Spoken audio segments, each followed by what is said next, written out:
Hey guys, what's up, Phil? Hey Jay, What's how going you on? What's going doing? on? What's What's going up? on? What's up? What's up? How you living? Good, I'm doing really good. Hey everybody, this is Camille. Welcome back. This is another episode of the Speaker Podcast. This is the podcast where innovators and creators connect. Be sure to hit that notification bell and subscribe. We have a lot of great things going on. So if you have not heard, we are continuing to grow and expand. We just hit another milestone. We're over the 9,000 download, and now we're hitting our reaching towards our goal of 10,000 downloads. So that is one of our goals for the year. I think y'all we're gonna get it. Also, we are now streaming in 940 countries and no, wait, 940 cities, 48 countries. So I'm very excited about that. But I could not do that and accomplish those goals without you. So shout out to everyone that's been supporting the podcast locally and abroad. We did add some new cities to our listeners. So I want to shout out Lehigh, Florida, Orlando, Florida. I also want to shout out Florence, South Carolina as well. So thank you all for tuning in. I really appreciate that so much. So, with that being said, be sure to hit the notification bell and subscribe. We have a lot of great things going on. So, if you go over right now to Facebook and like us on Facebook at the Speaker Podcast, or on YouTube at Camille Essick Official. Also, follow me on Instagram at Camille.Essick, as well as shoot me an email at the Speaker Podcast at gmail.com. With that being said, my brothers are back. These guys are really nice. They have a great conversation, and that's why I wanted them here for a part two. So, Philosophical Phil and Jay are here. Jay Echo. Hey, gentlemen, thank you for coming back. And those that are not aware of the Let's Talk podcast, let everyone know a little bit about who you are and what you do. Man, I first want to say congrats to you, Camille, on your accomplishments, podcast milestones. We're great fans, great supporters, Thank and just you. want to say thank you for allowing us on the platform again. Man, I just want to say hello to everybody. Appreciate giving us this opportunity to be on tonight. I am philosophical from the Let's Rock podcast. Co-host of the Let's Rock podcast, of course, along with my co-host Jay Echo. What's Man, good, just Jay? two brothers. What's good? What's going on? Just two brothers. Really speaking on positive things. In range of like relationships, finances. Regular barbershop talk, but bringing a different spin, bringing a different light to try to bring some knowledge and decision making and things like that. So thank you again. Good. Jay? Yeah, just like Phil said, just two brothers trying to do what they can, having real conversations about life, love, relationships, finances. All of these stuff that we need to talk about but don't. So just this all started because we were arguing over the phone because of different stuff, and we decided to let other people in on our disagreements, and here we are. Yep. That's good. I like it. I want to hop right on in. And so, one of the things that's kind of been on my mind, of course, this podcast, we discuss everything impacting the community and the culture. But also, one of the things or segments that I hold dear is that crossover of Black men and mental health in your journeys. And I just feel like there's so many spaces for women out here, particularly Black women. We got boss girl brunches and girl, yes, queen, all the things we do, retreats, girls' weekend, girls' trips, all these things that we do, but yet we're slowly starting to see it. But I think, particularly for Black men, we need to have more spaces that are safe in terms of communication, emotionally safe for you all as well. And so that's why during the pandemic, I made the decision to kind of open the podcast a perspective as far as carving out a space for our brothers, because I feel like you all need a spot to talk and share as well. So in these spaces of going through manhood and some guys do, some don't, some have like, we call it knucklehead season, whatever. But as you're growing and maturing into manhood, how important is for you as men to have accountability in men groups? Oh man. I guess I guess as far as men groups, Like it's not within your guy as circle, your brotherhood circle, because you see some friends that you may have that you know, doing some shady stuff or not really stepping up and living up as they should. And it's kind of like, hey, dude, you messing up. Like, are you silent or do you co-sign the foolishness, or do you pull your brother's coattail to the side and say, "Hey, man, let's talk," or over here, this is what we're about. So, what role does accountability in friendships and brotherhood? What does that look like for you two? Man, I will say that I will say this. I'll kind of bring me and Jay as an example because I Mhm, do feel like we do hold each other accountable in some respects. I do think accountability is very important, but I feel like accountability with men only goes so far without action, right? mm, And I feel like we us as men, we look at accountability on self or how we would handle certain situations.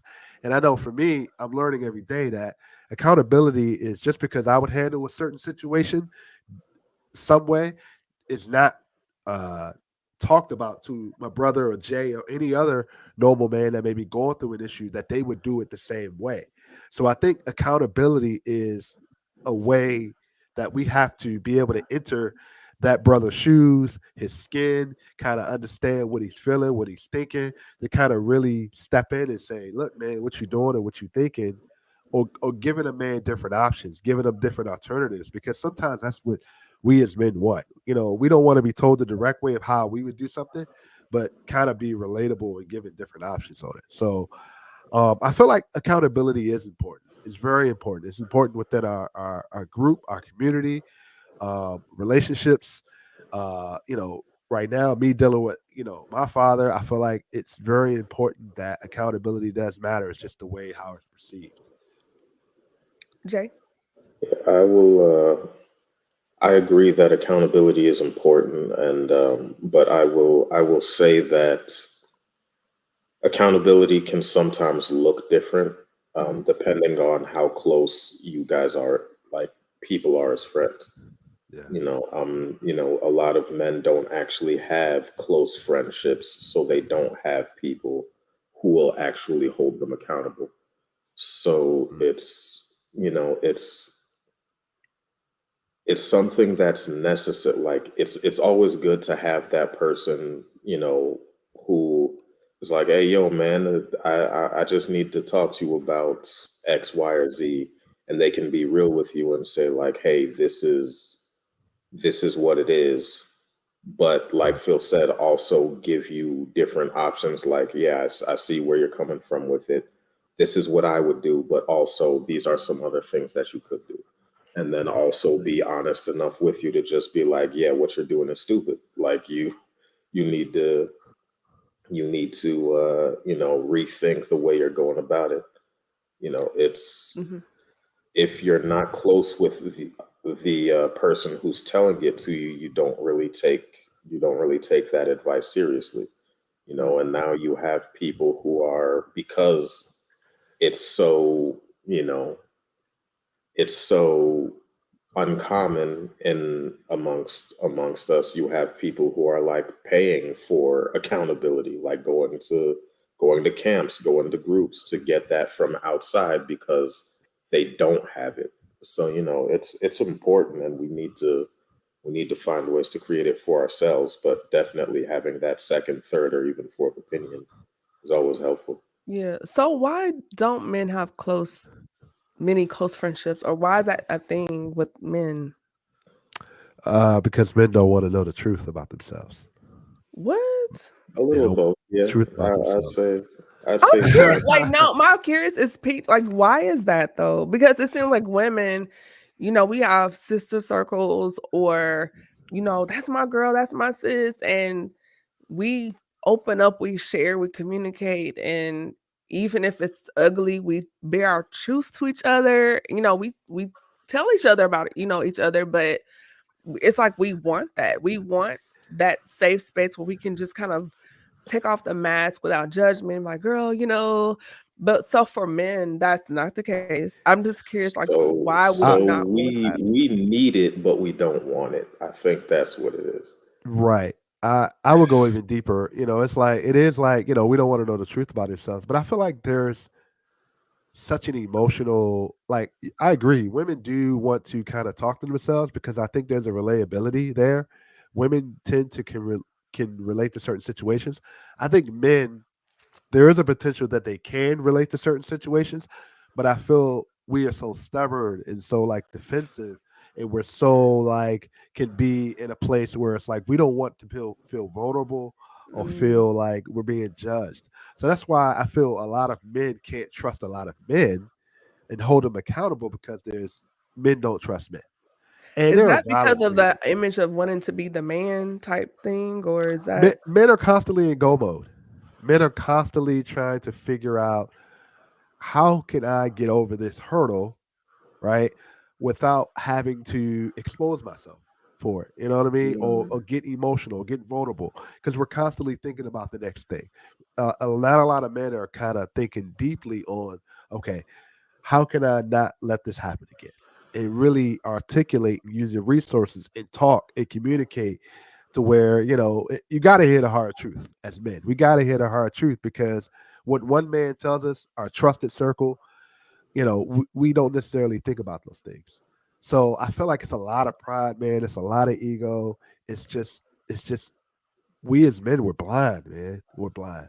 It's I crazy. mean, in terms of close friends, like to have a close friend, you, like Phil said, you have to be willing to put yourself in a position of like, yo, you've seen me up and you've seen me down, Right. mhm, and you've still rocked with me.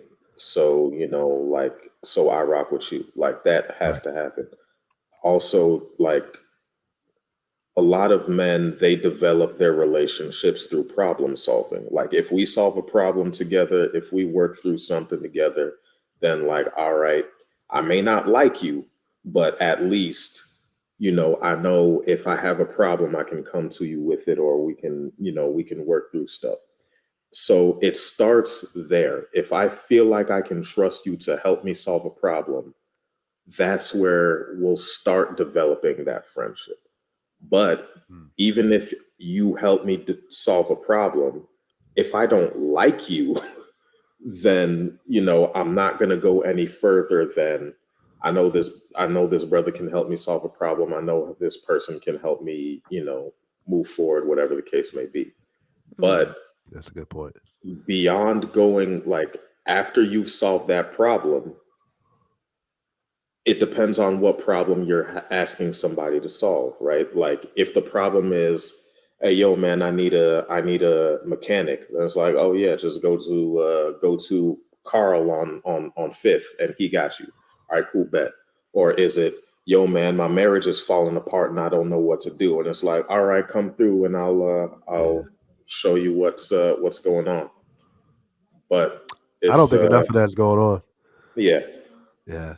Enough of the that's not creating going of on. safe spaces for each other. I think for women, we bond socially. It could be a social setting. Maybe we're at a brunch or you find somebody at church, or there's always a common thread, and we bond through social settings. It could be an emotional connection, maybe, sorority sister. Because, like, okay, for example, one of my sorority sisters, like, we're like this, and she pledged me back in the day in college. But as we got older, we were doing life together. Like, she got married, had kids, whatever, but we found our connection through um talking about God. And so we began to like spiritually encourage each other, pray for each other. And so it went from just an undergrad, that's my sorority sister, my big sis, to this is somebody that, we talk about life together, we pray for each other. So, or if we have something going on, we share. And so that's how, we bonded. So just to hear how guys do it, that's very interesting to me. But I totally understand. But I do agree with what you're saying, Phil, as far as men needing to have more spaces where they feel comfortable enough to open up, but Right. not also have to worry about whatever they discuss is not being weaponized against them later. Right. Or and even with women too, that's something you kind of, I think, would think about. But of course, I think you would vet the person first, but I do agree with you on that, like men needing spaces of community within themselves to kind of feel comfortable enough to open Right. up and share, like, I just yeah. want to add a last point. I do think when you said women like to they bond emotionally, I think for men I think it comes down to men vibe with a certain type of other man, right? Something that relates to them maybe in some type of way. They're a good listener. They can talk. Relate on sports teams. Relate on like resources. I think for men, it's like we need to kind of see how this other person can relate to us in some sort of way, right? It's just weird, man. It's just weird. I mean, it's all about finding your tribe, right? Like you Right, gotta right, you find the people who you connect with, and you stick with them. I right. mean, a lot of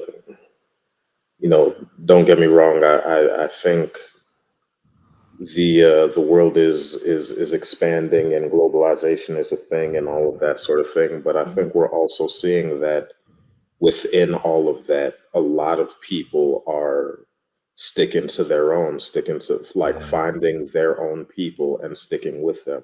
right, But right, that's if they ever find their own people, right? If they don't right, find them, then they try and do life on their own, and then you end up in these spaces where it's like, oh, there is no personal accountability, and there's no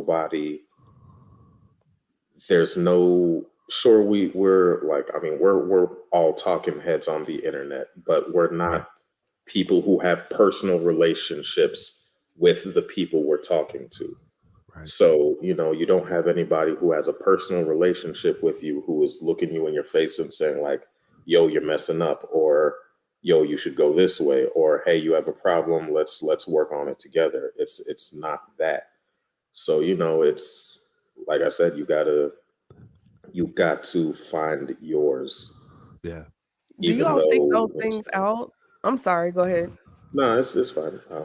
I was gonna ask, do you all seek those things out? Because I know for women, even for me, we find each other on social media and we communicate in groups, and then it becomes maybe a group text, and then it becomes maybe like a retreat. Like at some point, we, take it No, offline and in person. So, because there's some women I met, online through the pandemic, and then we met in person, and it was just so authentic and so organic because we had built, our little community online. And I just wonder, like for men, particularly for Black men, do you all actively seek out those type of support systems and I groups or mean, brotherhoods? And like, what does that look like for you? I think it. I think oh, go ahead, Jay.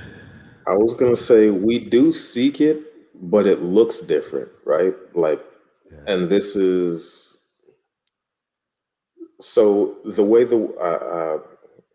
I'm gonna get and go on my back in my day spiel, but like, you know, it's for a lot of us, it was like, oh, we're going to the barber shop, oh, we're going to Yeah. the basketball court, oh, we're going to whatever. We're doing something outside where you had to physically interact with people. And then it was like, oh yeah, I bang with him. Oh, I'm gonna call Phil and we're gonna go on a run at the court or whatever the case may be. Whereas now, even though it's easier to do because everybody's online, it's also harder to do because everybody's online, right? Yeah, So all of the social interactions that you would have, all of the communities that you would build, and this isn't to delegitimize like online communities because they definitely have a place, they have a purpose, and they help people. But there's a difference between having somebody, send you an email or send you a message, and somebody being right next to you and saying like, hey, we're going to go out and do something, we're going to go out and have a talk, we're going to go do. And like I said, our sense of community may not come from like, oh, we're going on a retreat together or whatever the case may be, but like, for instance, my I have brothers who have friends who like they plan trips every year, they go out for stuff. So it looks different depending on the individual, is what I'll say. that's interesting. Shout out to Darren Lindsay. He's a friend of mine in New Orleans, and he is a creator of culture for Black men in New Orleans, Mm. and he has different groups. Like one of his big campaigns is Black men need to go to the doctor, and so every month he hosts an event just because so many Black men die of prostate cancer or, have renal failure or they're dealing with kidney disease that could have been preventable. They just gone and done an annual checkup. And so once a month or every so often, he's doing events like Black men box, Black men do yoga, Black men. And he's intentionally because he's seeing like he wants it. So he was like, I'm going to curate it. And so it's become like a phenomenon in New Orleans you know, I think it's called Creative Connect, and they do these events. He hosts events once a month, and it started from maybe 10 to 15 men to now it's grown to I think 50. I had a guest on a few months ago, Norris Henderson, and he's a curator of Black Men's Locker Room, and now he's created an online community for Black men. And now it's 11,000 men, and they get Mm. on there and they talk about relationships, love, and marriage. And so I feel like hearing you talk and maybe you too could be the ones to initiate something in your communities and you Yeah. see the need and just being the willing person to step and say, hey, I'll do it. I'll start it. Even if it's 5 or 10 and we every Saturday go to Starbucks and just talk, or if we go, you know, somewhere and do an activity, but in that space, we pause and maybe, I don't know, go to what's a restaurant in your city? Just go somewhere and you have the back room and y'all Yeah. sit there and have lunch together and just, talk in that space, but just Right. start somewhere. Yeah. That's a good thing. We've actually kind of gone back and forth about that, kind of talking about it. And I guess, you're maybe the third or fourth person to tell us that. You know what they S- my at church they be like, confirmation is just because you were yeah. disobedient the first time. So Right. Right. So yeah, this is something we can definitely probably get into motion. that's really good. Yeah. Kind of switching gears a little bit. I do want to bring up, we always talking about love and relationships or whatever. So, in marriage and relationships, I feel you're married. Jay, you're not married, correct? No, I'm in a Okay. relationship. But in those spaces you have disagreements. But where is the space speaking to you feel as far as on the married end? It's like, do you want to win the argument just to say, I was right, or do you want to be married? So how do you have a disagreement without destroying your person? Because you hear so many conversations of individuals having whole meltdowns and it's turned into a whole assault, just situation when it could have been something as small as you didn't take the chicken out of the freezer, right? And it goes to another level. And a lot of times that's a sign of something deeper. So, how do you navigate the spaces where you don't always agree or see eye to eye without tearing the persons down, without weaponizing secrets that you told in a previous conversation? How does that happen for you? What does that look like for you? I will say this. I know for me, when I have disagreements with my wife, is that I know for me, we've had conversations plenty of times. Sometimes I just want to be heard. Sometimes I Mhm. just want to feel like you're understanding me without me having to tell you, right? Um, and for me not to feel what I say to her is weaponized is because of how she reacts to it, right? Mhm. How she perceives it. And I also know that when we have disagreements, I know it's not going to come out of it's not going to go out the house. So I feel like that's a great deal of respect for us. And I've always felt like disagreements, people are going to have disagreements, people are going to have blowups. That's just human nature. But I know in my household it's like, when those disagreements happen, like, we're not going to yell at each other, we're not going to call each other out of our names, we're not going to Mhm. disrespect each other. But if it gets to a point where there is a meltdown, we take a breather and we come back and we're a little bit cooler heads, right? And Yeah. that's just how we handle things, right? As far as fighting fair, I always joke and say like, you know, somebody's got to apologize, which means you lose the battle, but you never lose the war as being married, right? That's good. So I find myself, I know that in my head it's like, man, I'm not apologizing, man, I'm not wrong. I'm like, man, you know, I said what I said, I meant it. But right, sometimes as a man being a husband, it's like, you know what? Is this little disagreement that we always call it tiff in the household? Is it is it worth it? Is it worth it being upset for a long period of time? Is it worth it being let it just fester and linger? So sometimes you just gotta apologize, let it go, and really understand and grow with each other to where like, all right, it ain't worth it. You move on from it, and that's something that I felt I've learned. But previously, man, it was like I wanted to be heard, man. I wanted to be, respected. I wanted to feel like, you know, it's almost like I feel like, and me included, sometimes we as men, we feel like when we say something that's kind of law, that's kind of like, we don't want to be that combative or feel like opinionated to like nah, don't talk back type of thing. And I know it's kind of wrong to say. That's not what I'm saying. That should happen. But in our minds, it's like we're right all the time, and that's not really a fair way to fight. So, and I've learned that kind of the hard way. So I will say, to our listeners out there, a way to fight fair is sometimes like understand your partner and don't try to dig and get right real petty or like disrespectful or like I know for me, man, we don't, like I said, we don't curse at each other. Like, Mhm. that's just something we don't do. So Yeah, that's good. um Yeah. yeah. So that's just kind of my philosophy on it. Jay? I mean, I know for me, well, one of the big things is, and I know this is weird, but well, to some people it might seem weird. To me, it seems like a pretty smart decision. But we discussed how we were going to fight. Like, it Mm, was something that actually came up. It's like, yo, when we have a disagreement, how do you typically maneuver? How do you engage with the situation? That type of stuff. And mm, we hashed it out like, hey, these are things that you can expect from me. These are things that I will expect from you.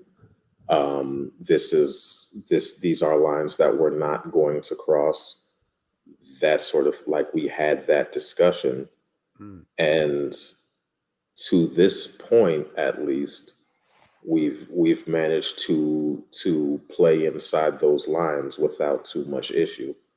Like, and also to Phil's point, like, I know, I mean, one of the things that you figure out early in a relationship is that, like, well, if you are actually invested in the relationship, I should say, is that, oh, this person knows how to hurt me, mm, Mhm. and I know how to hurt this person. So there has to be a certain level of trust and respect there in order to, one, give your partner that level of power to be like, hey, I'm giving you this knowing you could use it to break me, but I'm trusting you not to. yeah. And if you do get to that point where it's like, okay, we're using these things against each other now, it's like, all right, this isn't a relationship anymore. This is combat. And Yeah. I don't know about everybody else, but I will only fight for so long before I before I'm out, before I'm good, right? Yeah. And and like Phil said, I will pick which battles I'm willing to fight. Because if it's something minor or quote unquote minor, then it's like, all right, am I willing to die on this hill, or is it okay if I just let this go? Yeah. That's Um, good. am I willing to? Am I interested in quote unquote standing on business, or am I just going to, like, you know what? What is the actual priority here? And also keeping in mind that for most of the disagreements and things that people in relationships have, it's not because they are trying to hurt one another. It's because they love one another and they want the best for each other. Mm, And they want the best for each other, and they want the best for the unit.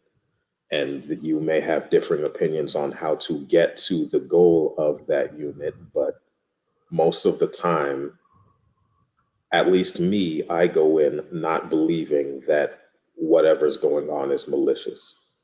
And because I don't come from a place of, oh, this person is trying to hurt me intentionally, I can argue or I can fight from a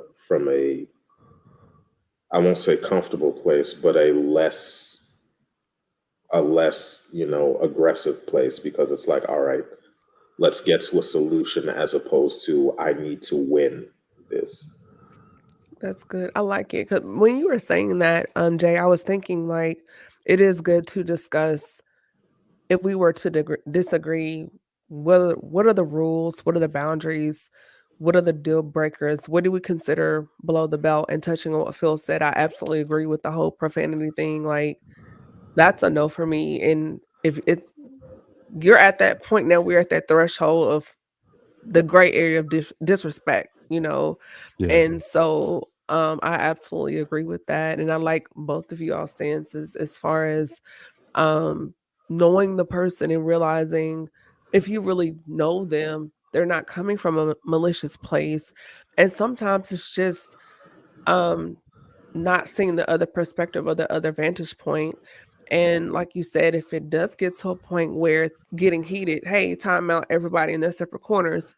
We can come back and touch gloves, but right now we need to kind of go for a walk, get some air. And Yeah. sometimes in that point, you can see like, um, maybe I didn't see it like that. And look at it from the other person's side. I do think that sometimes when people take the smallest things and like you said, they're feeling a way about it. Sometimes it can come from unhealed triggers and traumas, and what you did or said reminds them of that, and they immediately get defensive because in their mind is like, "Oh no, I remember the last time this happened to me. I promise this would never happen to me again." And if that is the response, then we need to sit down and revisit why is this, we hear the word triggered, well, why is this prompting this type of response? And for you to see that's not the heart I was coming in, that's not the voice or the tone or the spirit I was coming in. So I think that's really good, guys. Mm. Yeah. Um, I'm really loving how this conversation is going. So when we're looking at these things and experiences, um, can you share maybe a little bit of your personal experience with relationships and how, if any, has it influenced your mental health journey? Yeah, I will say it has. Because I've always spoke on, not letting previous relationships, which I call suitcases, into a new relationship, which is a new trip, right? Mm, Getting rid of that old baggage, right? But I feel like now that you asked that question and I just thought about it, I feel like there's a lack of awareness on how to deal with some of these triggers with this old baggage of mhm, previous relationships that haven't worked. And and Jay brought up a good point on the last question where I feel like not to get off course, but when his man and his wife get into a really heated argument, I feel like that's when men tend to want to bond, want to reach out for help. And I feel like as for a woman, you guys are constantly in communication. You constantly hold each other down. There's different things you guys do. So I feel like as women, you guys kind of prepare yourselves for the type of men you guys date. As men, I feel like we're kind of astray, right? We go through multiple breakups, and we don't really learn on why that relationship didn't work. We're ready to go on to the next one. And I feel like women do a very good job of self reflection, figuring out why this didn't work, adapting, adjusting. And I feel like, and I'm just speaking on personal experience, right? mhm, I didn't take that time, right, to feel like, how did I play a part in those past relationships, right? And I feel like there's such a lack of understanding that what you're going through in a relationship, even me being married, right? When I'm having a bad day, when something's on my mind, personal issues, it has nothing to do with my wife. It had nothing to do with those previous relationships in that at that time. And I feel like we as men sometimes we just take direct anger at who's closest to us. And we don't learn on like how what happened in those situations. and like I said before, to kind of make sure it doesn't happen again, right? And taking accountability on, the part you played in that. And I feel like, through personal experience with me, it's like, man, I I I've learned a lot being married. I learned a lot on the part I played in those previous relationships, and I will say that it really helped me, right? Having the right partner helping me navigate through a lot of those traumas. I mean, not saying they don't come up now, but I feel like I'm in a more peaceful state to Mm-hmm. be able to navigate through those traumas. To say, hey, that's not going on right now. To say, hey, it doesn't have to be that way, right? So I feel like personal experience. I'm glad that I feel bad sometimes. I didn't take the time to learn a lot of those traumas of what was going on. But I will say having the right partner has allowed me to navigate through those waters and being able to talk about it a lot more and share those experiences also. Jay? I would I would say, I mean, your original question was, how has it affected your mental health? I would say a little of column A, a little column B, meaning positively and negatively. Okay. So my and by that I mean like you're like I said, this is the person who knows how to hurt you Mm-hmm. and even sometimes hurts you without meaning to.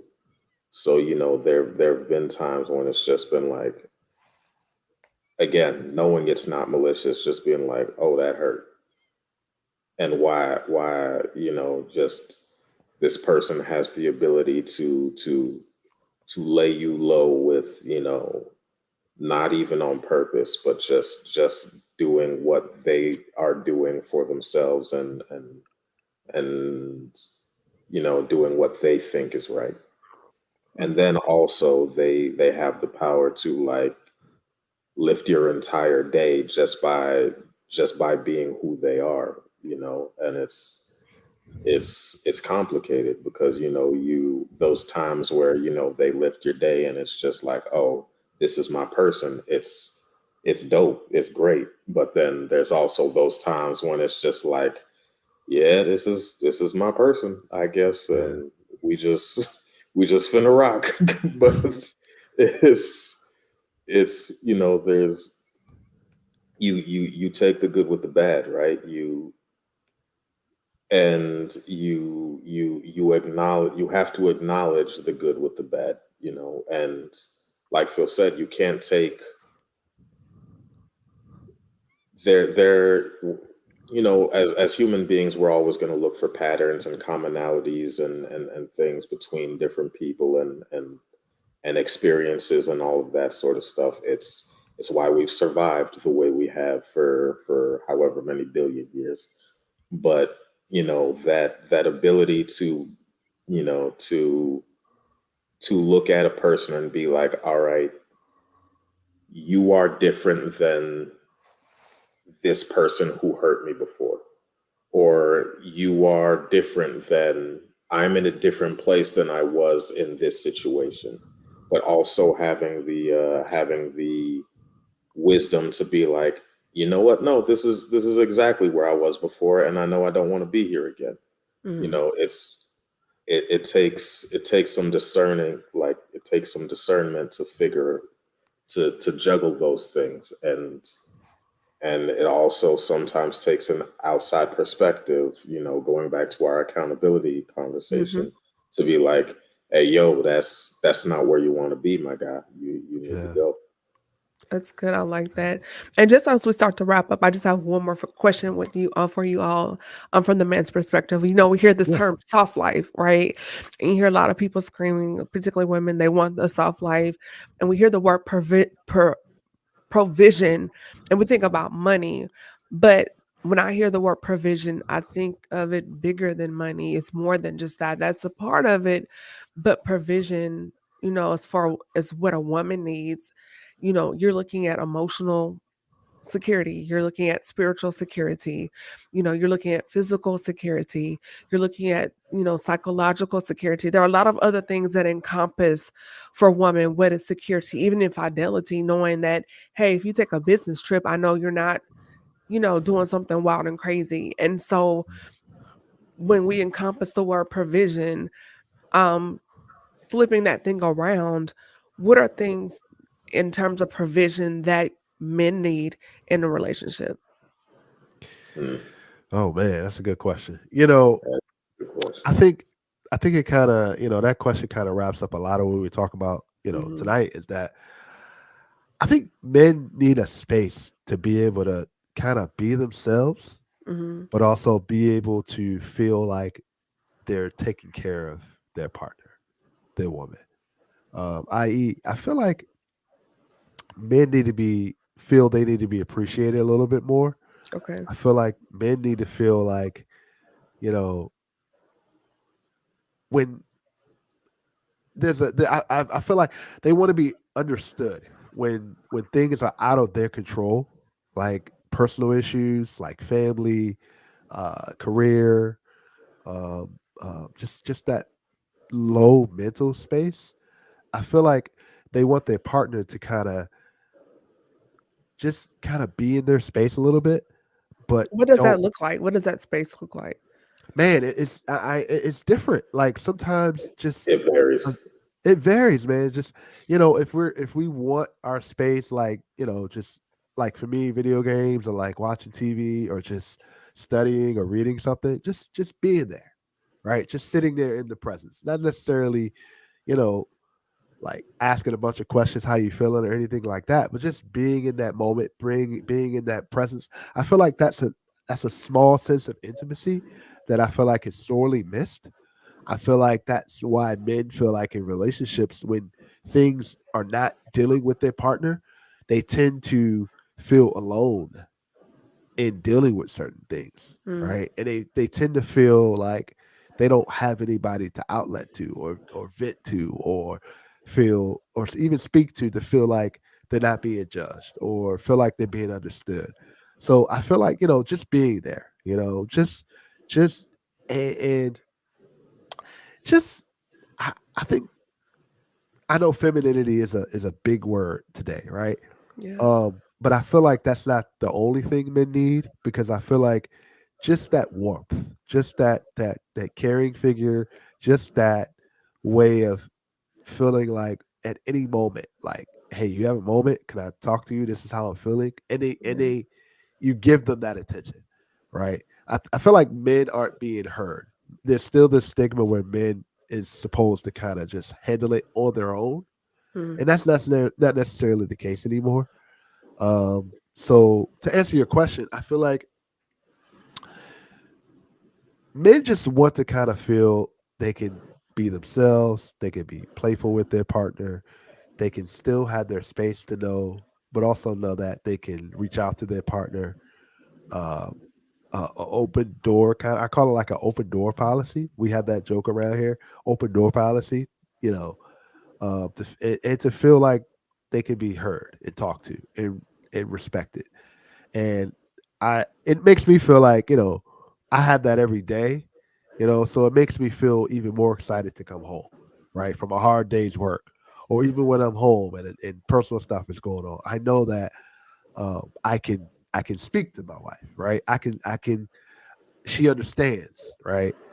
And it's no judgment. So I think just not to kind of rant or keep going, but no, yeah, that's actually really good. That's like I feel really good. like I feel like that's something that support, encouragement, no judgment, and not only that, just also give that back to your partner, Yeah. right? Because women do feel need that too, right? And I feel like that's one of the hurdles that we as men should really understand that just as much as the support and understanding and the love we're getting from our women in time of need, I feel like that's we should give that back. I was just talking to Freedom Friday the other day, being able to invest in each other, right? I feel like you guys should invest in each other some way, somehow, on how each other can learn each other. Mhm. So I feel like that's missing in today's relationships and marriages. It's still this lack of understanding that men don't need anything; they got it, and that's not true anymore. So, yeah. That's good. Jay. So I agree with a lot of what Phil said. I'm gonna approach it from a different perspective, I guess. I think I think what men need, well, yeah, what men need is trust. It's three things. I'm gonna categorize it into three things: trust, care, and respect. Mm, So we need to know, like, for a man to go out and well, let me not generalize or anything. For me specifically, mhm, for me to go out and fight the world and work and hustle and grind and all of that sort of stuff, I need to know, one, you trust me, but I also need to be able to trust you with, whatever's going on.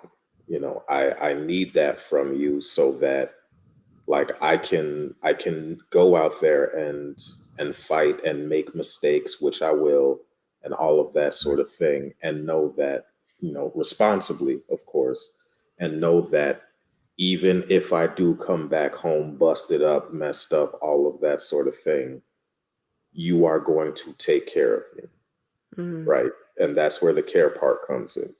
Like, if I come home from work, after, the hustle, the grind, and I know, like, oh, even if I do get messed up, she's going to be there to help put me back together, right?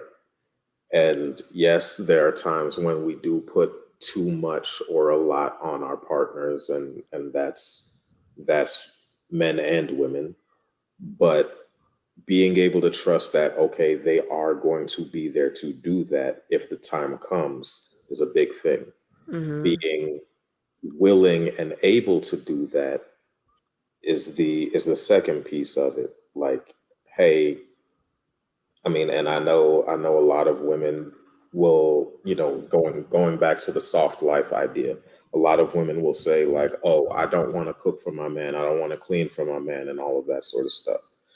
Most most most brothers I know right now, they can cook and clean for themselves. They have no issue with doing it for themselves, but having somebody who is willing to do it for them, having somebody who says, like, you know what, today I got it. You know what, today I know how hard your day was, so you know what, just go sit on the couch for a little bit. I'll take care of you. That will take you far. And then wow. the Not you respect. saying that, it makes me think about why a lot of men say they voice that. It's That's not a good. question of we expect it of you. It's Like, it's one not of a those. tasker, but I Exactly. hear what you're saying, yeah, that's It's making not more sense, yeah. yeah, we When you don't. when you voice that, what do you mean? You not a me lot of per a lot of se, guys a lot of yeah, guys right now are out there saying, like, oh, you won't cook, you won't clean. Oh yeah, I yeah, think I think what the because the all the men saying this, it's not like they don't know how to cook for themselves. It's not like, they eat every day, otherwise they wouldn't be alive right now. It's not right, that they can't take care of it. It's that, hey, this person is willing to do this for me, and right, this person is taking care of me. And I think people underestimate, and it goes both ways. I think right. people underestimate how much being willing to care for somebody can mean to that other person. Yep, And yep. then the last one I said was respect. It's like, look, we talk all day about, oh, I need you to trust me, oh, I need you to care for me, and all of that sort of stuff. I don't want you doing it just going through the motions because, like, oh, this is what I told you. And as long as I give you these things, you'll shut up and do what I say, or you'll shut up and pay the bills and all of that Yeah, sort of. mm, That's not, treat me like a human being, basically. Right. Treat me the way that if treat me the way you would want to be treated, and I will give you that back. Most of the time, like I'll speak from my personal experience. Like there are things that I can't necessarily do for my lady right now, but I literally wake up every day and try and figure out, okay, how can I get to a point where I can do those things? Because I know she is ready and willing to do that for me, and she respects the fact that I am not there yet. She's willing to give me the room to get to that place. And because I have that room, I'm trying to sprint to that place so I can give her those things, right? Yeah. And Yeah. it's not a oh, she's holding this against me, or I'm holding this against her, or this is bruising my ego or anything like that. It's literally a question of, she treats me well, I want to be able to treat her the same way. I want to give her all of the things that I believe she deserves. Some people may call that simping, some people, whatever the case may be. Yeah. If you actually have it to give, by all means, give it, and give Right. it joyfully. But she also respects when I say, yo, I ain't got it right now, or I can't do this for you right now. This is my plan moving forward, but I'm not there yet. Being willing to have that discussion. And then that's where the trust and the care comes in, where it's like, okay, this is where he's trying to get. This is the content of his character, so I know he can get there. That's the other you the discernment comes in. I know he can get there. Am I going to give him the space to get there?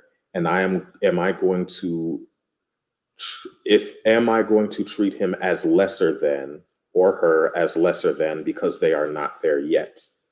If you are not going to treat me, like, if you're not here for the hustle, don't expect to be here for the house.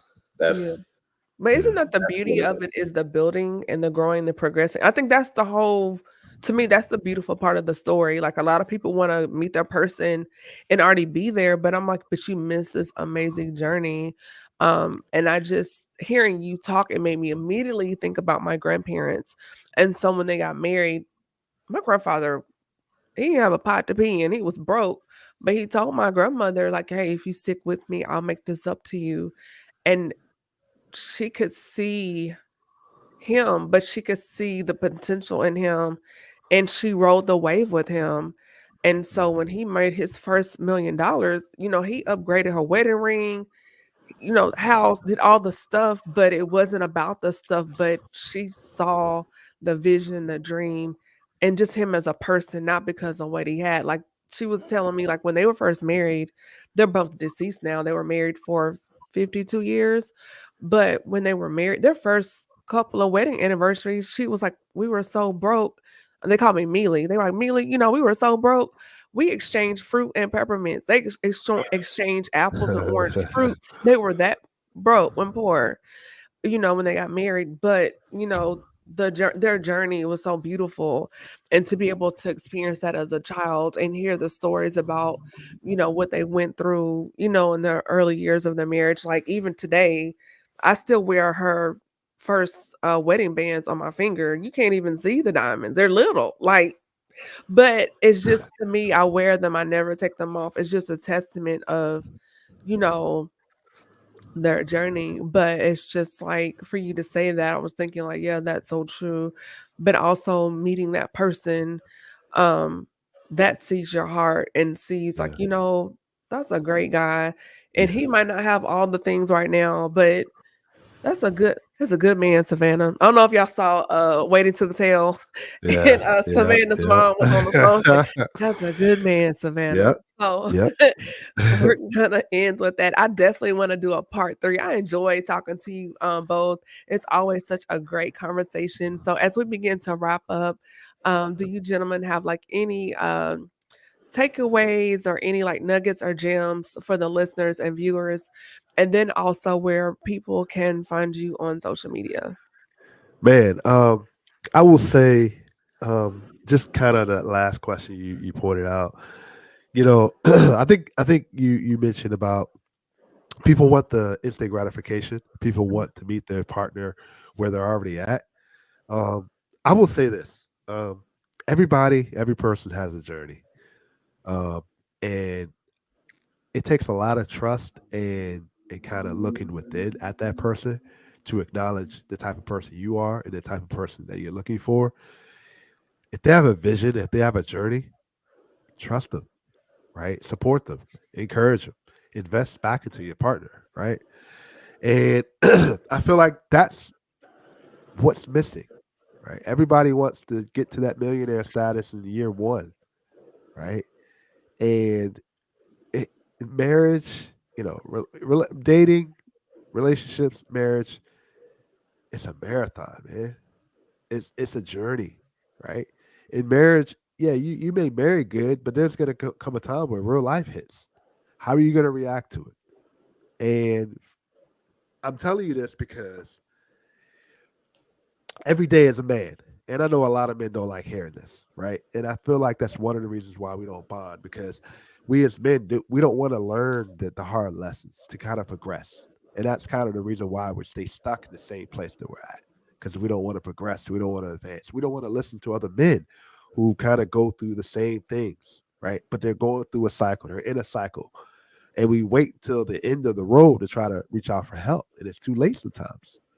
But I will say if you're on a journey right now and you have a vision and you've got someone that sees that vision and encourages you more than you're encouraging yourself, man, just put your hand, however you guys show intimacy, put your hands on that person, just reach out and touch that person, tell them thank you, you appreciate it, and just enjoy the journey, man. Take it day by day. Um, And I always end with Freedom Fridays by saying free yourselves. So free yourself, thinking that that's not the way to be, that life is not a journey because it is. You don't have 9 lives. You don't have, this it's not Mario where you can collect 100 lives. You got one life to live. Just enjoy the journey. That's so free yourself. I like that. Jay? I'll the I guess the one thing that I will leave everybody with is just let's all rediscover our grace. You know, we need to we all need to be more gracious with ourselves and more gracious with each other. Now, by all means, it's for safety, for mental health, for all of those sorts of things. Do what you need to, but I think one of the things that we have gotten away from because we got to this instant gratification, it has to happen now, and Right. if it's not happening now, then I'm gonna move on to the person who can give it to me now, sort of thing. you Mm. Yeah. know we all need to get to that place of like, you know what, let me give this brother time, let me give this lady time, let me give this person space, let me give this person room to learn and grow, because we're all works in progress, and we need to be able to give each other the space to make that progress sometimes. Obviously, if you're in different places and it's just like, look, this isn't the season for grace, cool, by all means, but there has to be a season for grace at some point, and we all need to find that. Yeah. That's good. Where to find us? I didn't get a chance to say that. I'm Oh sorry. yeah. It's okay. You can find us on Let's Rock Podcast on YouTube, Instagram. We're on Twitter, TikTok, all spelled the same. Let's LETS rap, space rap RAP, and then the word podcast. You can't miss us. Us two are uh, all our pictures are all around the place, so you can't miss us. We're on all platforms: Spotify, like I said, YouTube, Apple Music, Amazon, all those places. Yeah. I love it. So, first of all, I want to shout out to those popping in and out in the comments. I really appreciate it. So if you happen to miss this, you can go ahead and catch the replay. Be sure to also follow me. I'm on social media at the Facebook at the Speaker Podcast. I'm on YouTube at Camille Essek Official, Instagram Camille.Essek, and you can also send me an email if you have someone you think we should feature or questions you may have at the speaker podcast at gmail.com. Thank you again to Philosophical and J Echo of the Let's Art podcast. Gentlemen, the people are like, hey, bring them back. So we'll have to schedule that because it is always a joy talking to you all. And I love your perspectives from a healthy man, Black man perspective. So it's really, really good to have these conversations. And for those that, if you're traveling over the weekend, we have a holiday weekend coming up. Be safe out there. We have a phenomenal lineup for the month of April. We're going to drop that very, very soon. So be sure to stay in the loop on social media, on our pages to get that information. And with that being said, y'all, this is the Speaker Podcast, the podcast for innovators and creators connect. I'm your host, Camille Essek. Thanks again to Phil and Jay. Good night, y'all. Be blessed. Bye. Peace, y'all. Peace.